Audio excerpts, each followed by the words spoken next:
to do with records, to do with film, is to get inside of your head and work out what you'd like. And a lot of the process there for me starts with, I've got a project on at the moment. Somebody said to me, right, I need to do, I'm making this film. Could you go away and could you come up with a series? Could you tell me what I need? So anyway, I've been going round and round in circles with this thing until I found the sweet spot. And it took me a whole week of going through music references. And it wasn't until I found Edith Piaf and I found Stéphane Grappelli and I found Django Reinhardt that all of a sudden I found the sweet spot. And that was the music that I said to the director, I said, would you like this? And the director goes, that's exactly what I was looking for. But of course, how many people know who Django Reinhardt is? How many? You do. Okay. Stéphane Grappelli, Edith Piaf. But would you choose them on a TV series? Would they be the last thing to go into people's minds? Would be, especially with the images that this particular director had. But so it's a lot of research. It's a lot of hard work to find the right place. Then you can start to create. Then you go to the place which you call, in Buddhism you call it the zero place. It's a place you go to in meditation. It's a place where you clear out all of the clutter, and then you start to fill it again. So you have to empty the space in the mind in order to bring all of this stuff in, and then you have to go to all the different instruments you've got. The creative process has become incredibly open for musicians. We're very lucky. We deal in megabytes when you guys are dealing in terabytes. That makes us about 20 years ahead of you on what we can do with things. For instance, artificial intelligence will be in the music industry maybe 20 years before it is in the word industry. It might be that quick, but with regard to the film industry and how it's processed, that will take a lot longer, purely and simply because of memory and being able to render it, etc., etc. So we've already got some things going on in the music industry.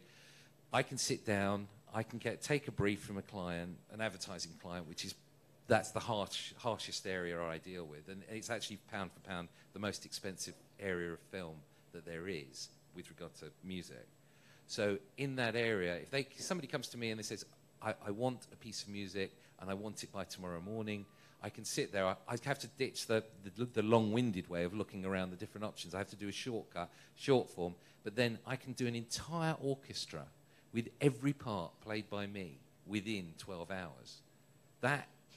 When I started in this industry 40 years ago, did not exist. So computers have taken us forward. It's a matter of adapting all of that in. The actual creative spot is, you've seen it with the great music of the 1960s, where people got drunk and they did other things in order to find that creative sweet spot.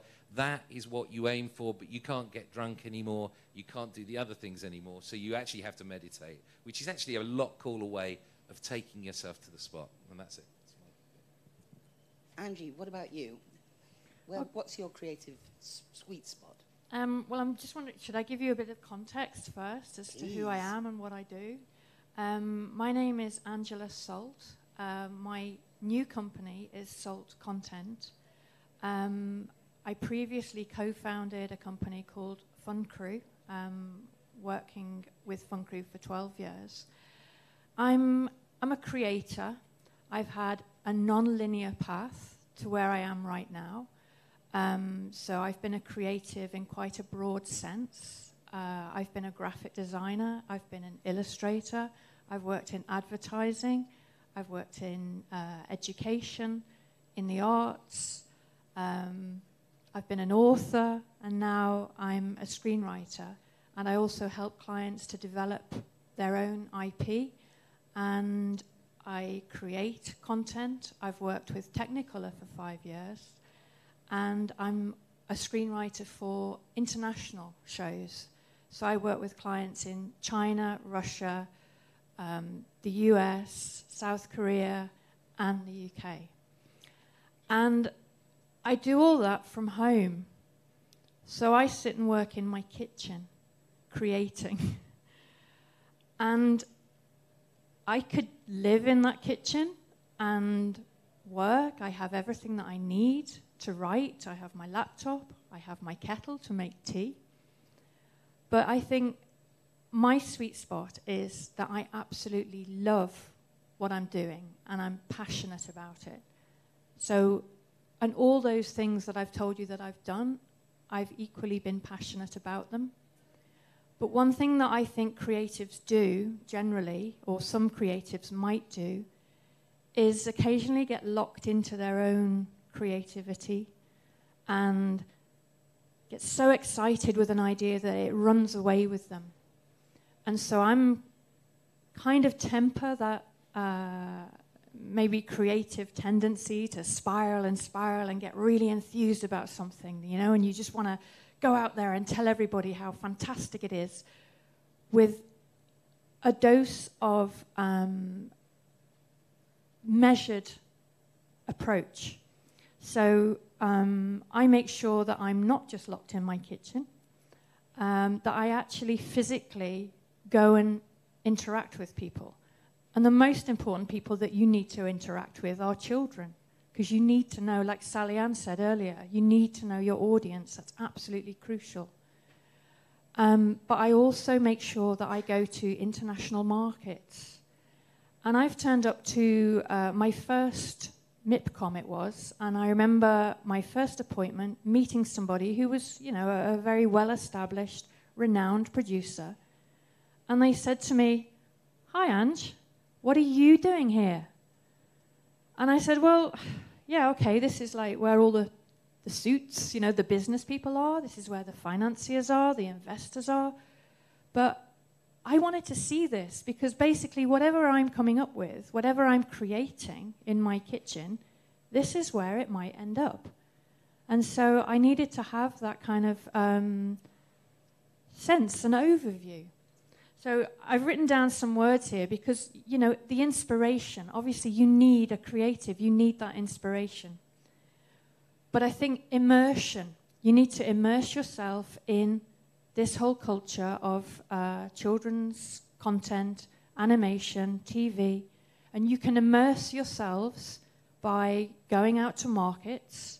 I go to Kids Screen and all the MIPs, and I've been to Cartoon Forum. I go to the Children's Media Conference.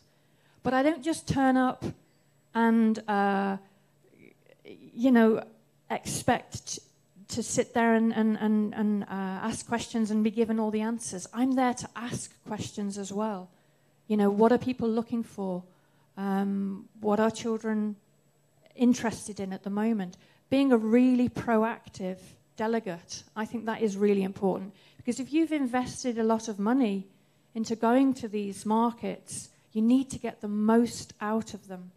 So I would say, I mean, this will come up when we're doing the pitching seminar, but don't just go out there with your pitches and almost assail people, you know. Try and glean as much as you can as well, and be really proactive. You can also, as somebody mentioned before, it might have been Christine, you said something about subscribing to the trade magazines. You've got C21, Animation Magazine, Kids Screen Magazine. You can register online and get the digital versions of all these, read them and kind of saturate yourself, immerse yourself in all those things. And as creatives, I think also you can find mentors. I think we were talking within our group about the importance of finding a mentor. So that's something else as a creative you can do. Then I think it's not a sweet spot, but it's something else you need as a creative. It's absolutely crucial. You need a thick skin. You need, I call it emotional Teflon, you know, like the coating on a pan. And I've built that emotional Teflon up through 25 years of all those things I did before, being an illustrator, taking my portfolio around to various art directors. You know, and you go and you think, oh, I really hope that I get this job. And then you might not get that commission. So, I mean, you've all come with wonderful ideas today, and hopefully we're giving you some very constructive feedback. Obviously, it's subjective feedback, but it's feedback which comes from experience, and we've all had lots of different experience. My experience is as a creative who's been out there doing exactly what you're doing right now, putting their heart and soul out on the table in front of somebody and saying, judge that, judge me. This is my idea. Look at it, Now, hopefully, you're going to go away today with lots of positive feedback. But you know what? You learn the most, I think, through the negative feedback. And if you can build up that emotional Teflon to taking that and not taking it personally, but using it really constructively. And it might be that you think, oh my God, this person has just completely picked my show to pieces. I've been there, quite recently on projects. And you know what? I think that is where I grow the most, because that's where I become more creative. Because if someone even says no to you, you think, okay, no, but is it a really flat no? Or is it something that I can go away, think about some more, and then come back? So, yeah, those are great things to think about. Absolutely. I mean, you've given some very, very good advice. Couldn't have said it better myself. Okay. Thank you. But yeah, I've been in your shoes, and I'm still in your shoes. So, okay. That's what I'd Alan, say. you come to this business from a very different place. Take it away. Yeah, okay. It works. Wow. I do come from a different place. I come out of the property business.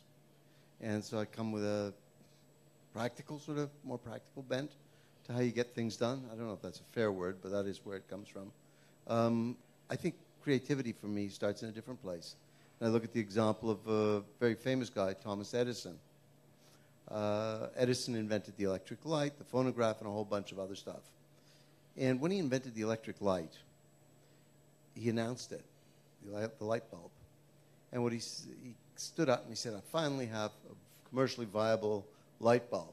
And people said, that's great, wonderful, And then one of the journalists stood up and said, excuse me, sir, I understand that you had to try almost 10,000 times with different ideas, and you failed 10,000 times before you finally figured out the proper light bulb. And he looked at her and he said, no, ma'am, I didn't fail 10,000 times.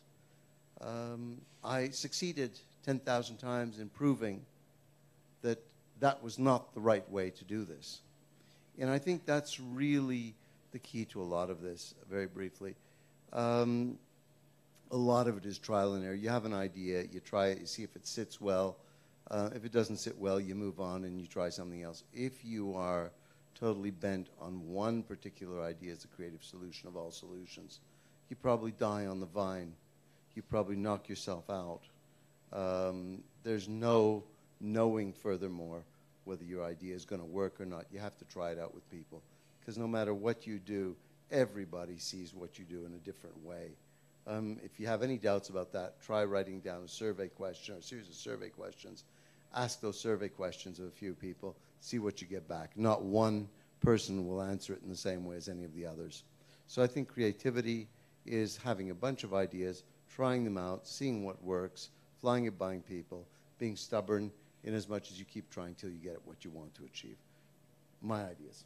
But do you have a creative place where you go? I Yeah, mean, some people like the shower, some people I think like Angie. I think Angie had it right. I got two places. Yeah, most of my good ideas come probably in the shower, but they're firmly accompanied by a teapot. So the tea kettle is my great friend. Nice cup of tea and get on with it. And I come to this from broadcast. I was a BBC correspondent for many years. I was the State Department correspondent, and before that I was in the Middle East, covering wars and very unpleasant things that often happen to children. And I can only tell you that writing for children and seeing them smile is a heck of a lot more pleasant than going into a bombed-out school. So I come to it from a sort of sad place to a very happy place. And I come to it from a parent. My mother is a very well-known storyteller, and she used to teach children about classical music. And in fact, our IP comes directly from that. We have a green-faced witch called Hecate, and she was the means to teach kids that not all the witches and wizards in classical music and the fairy stories were mean and horrible, and Hecate is in fact kind of funny and rather silly and gets things terribly, terribly wrong. My creative place is, actually it's next to Alan, we're married. But my other creative place is with my dogs. I love to be with my dogs and just to sit with them and have a cup of tea and think about all kinds of crazy things and put them all together. But one of the things I find is being identified as a creative is that there are things that people ask me to do that I would perhaps never have thought of doing. And so, Mark, what's the strangest commission you've ever been given?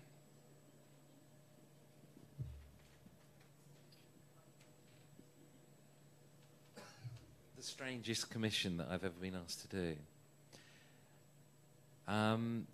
My whole existence is strange commissions that are all totally original and no, we haven't got any budget.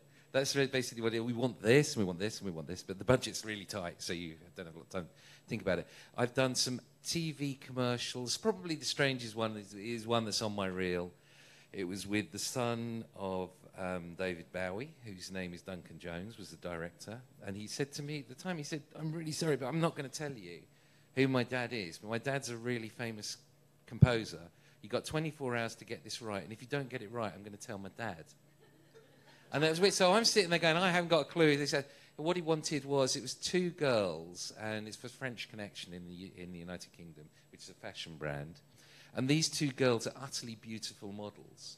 It went on to win awards, and I got to sit next to the models at the awards. It was great. And they just kicked the hell out of each other. And then at the end, they snog. And the brief was, basically he tempted with a piece of music by a guy called Masacani, a piece of music called Cavaliere Rusticano. I had to write it in harp, for harp, tenor, opera singer, in lingua Italia, so Old Italian, which is somewhere between the Roman and the Italian. We've had that discussion.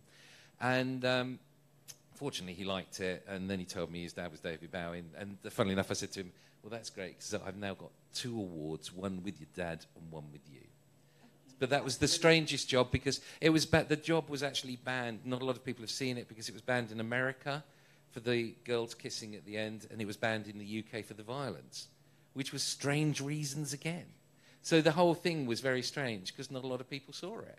But that's got to be the strangest. Is it on YouTube? Yeah, it is. It's on. If you go to the Music Sculptors, have a look at my show reel. It's on there. Great. Yeah. Will do. That's what I'm doing immediately after this. What about you, Angie? What's the strangest commission you've ever had? Well, I'm not sure it's strange, but it's surreal. Like, Mark just mentioned how his life is surreal. I mean, so at the moment, I live in a Victorian English seaside town, which is quite quiet. People go to retire there, and I'm sitting in my kitchen, having a cup of tea, and I'm one of a team of UK writers for a pioneering Chinese and Russian co-production for CCTV, and the audience for CCTV is apparently 1.2 billion people. 96% of all people in China watch CCTV. And I find that quite surreal. I'm sitting there on my own in this backwater Edwardian, seaside town. So it's just surreal. I nipped to my local Spa. I think you have Spa. I've seen one here. Just to go and buy a pint of milk so that I can speak to one person in my day while I'm writing this, show that could potentially be seen by 1.2 billion. That is really surreal. The other thing is, I seem to be getting, there's something happening in that I am working on lots of shows with Curious in the title. So for South Korea, I'm working on a show, writing scripts for The Curious World of Linda. And then the next job I got for Universal was Curious George. So I am just now trying to look for shows that have Curious in their title so that my screen credits will just read curious, curious, curious, curiouser and curiouser all the way down. So you get to do Alice in Wonderland, right? Yeah, at the very hopefully. end. That would be a dream. By the way, for those of you that have not heard of the Curious World of Linda, it is not out yet, but if it does make it to the screens, watch it. It's fabulous. We've seen some pieces of it. Yeah, it's absolutely amazing, totally amazing. Out of South Korea. For all of you animators, I don't know how many of you have perhaps seen Ethel and Ernest, but if you haven't, that is an adult story, the most beautifully drawn and emotionally sweet story about a couple and their child. It's a true story, and it's an award winner, but it is absolutely, for me, it's the pinnacle of what you can do as animators for an adult audience. I mean, there's nothing Very sex simple, and very violence. simple. Yeah, very That doesn't simple make it stuff. adult. It's an adult story, but it is absolutely exquisite and well worth watching. Definitely worth watching. Do you like the label creative? Does it make you feel good, bad, indifferent, fallible? I absolutely love it. I can get away with blue murder by saying I'm a creative, and I frequently do. Not so much at the work front, because you've got to live up to expectations of clients and deliver the jobs strictly on time in a very professional manner. But actually with your kids or in the home environment, you can get away with blue murder. If your kids are running amok, you can go into the studio and they are not allowed in there, because you might just be coming up with something that's absolute genius. Or you could be sitting there watching the cricket, which is the other thing that you can do. So I love it. It gives you an excuse to be, but also you get to meet the most amazing people in the world. Although I probably haven't met the others, so it's... There you go. I love it. Do you like being called a creative? Oh.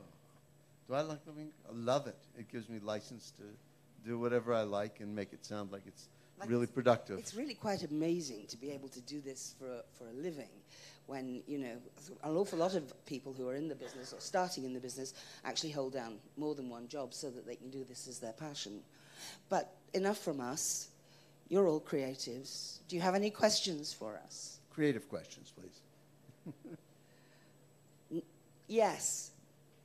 Do we have a microphone? We have a microphone coming for you. Do we have a microphone coming for the gentleman? If not, come on up here. Okay, great.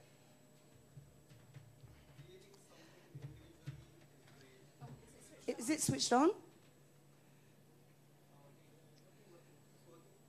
No, speak right across the top. Let me take that. If you take that one, and then we'll just answer the one mic. Am I audible now? Yes. Okay.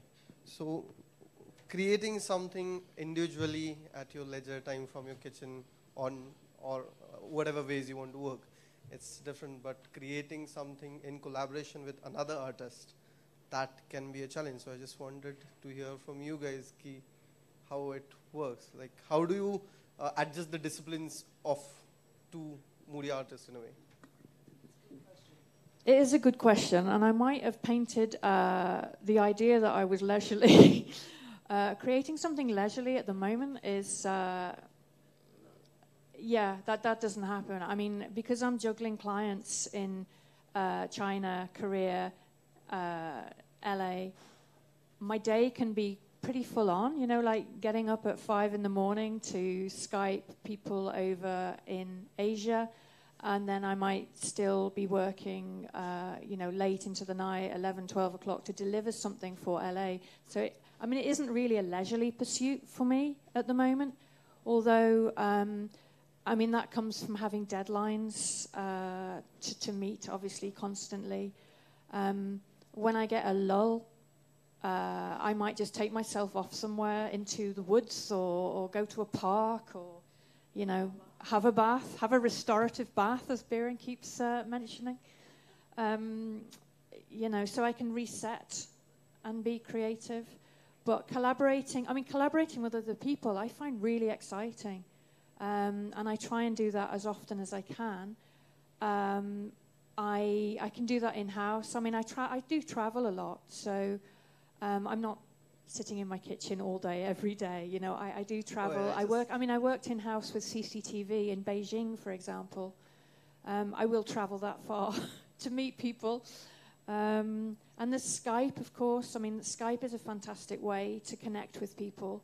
I just think it is really important to keep those connections and not to just be creating in a vacuum, being very insular, and maybe going so far down the road with your creativity where maybe you should have taken a step back and had some more opinions or some more feedback early on.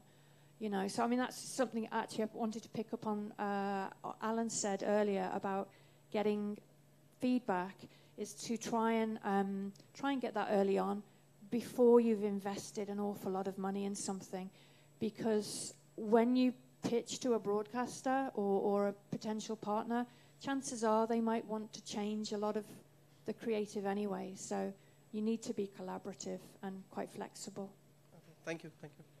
I'd just like to leave sort of another thought that I was going to mention, I forgot to, which is that, you know, we're looking at stuff here which is largely related to technology. Now, we have another life. We do a radio show about technology. We've been doing that for 28 years, national radio show on one of the major networks. So something we've lived with a lot. The danger when you're doing all this stuff is you start to fall in love with the technology, just like the creativity. The technology is not creativity. It's a tool, just like paints and brushes were for the old, you know, painters and many others. Never lose sight of that.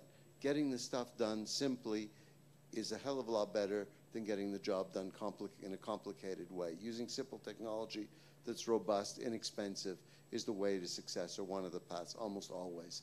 The simple way is the good way if you can do the job. Just a thought. And with that, if there are any other questions, in that case, we're going to wrap.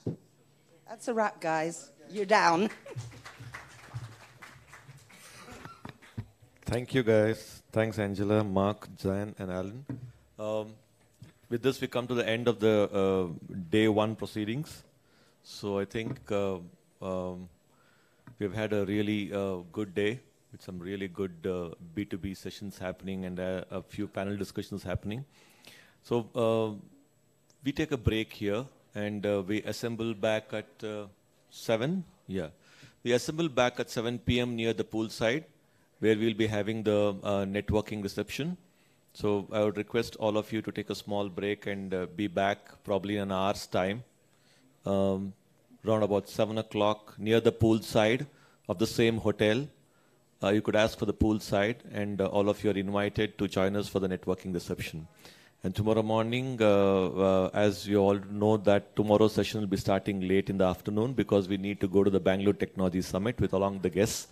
So tomorrow's session will start with the lunch at 1 o'clock, followed by 2 o'clock, our proceedings start tomorrow. Afternoon 2 o'clock, we start with the B2B sessions and then go on to the panel discussions. So today's program, 7 o'clock, 7 p.m. at the poolside for the networking reception, and tomorrow 1 o'clock, you report to the lunch area. Thank you so much, ladies and gentlemen. Have a nice evening.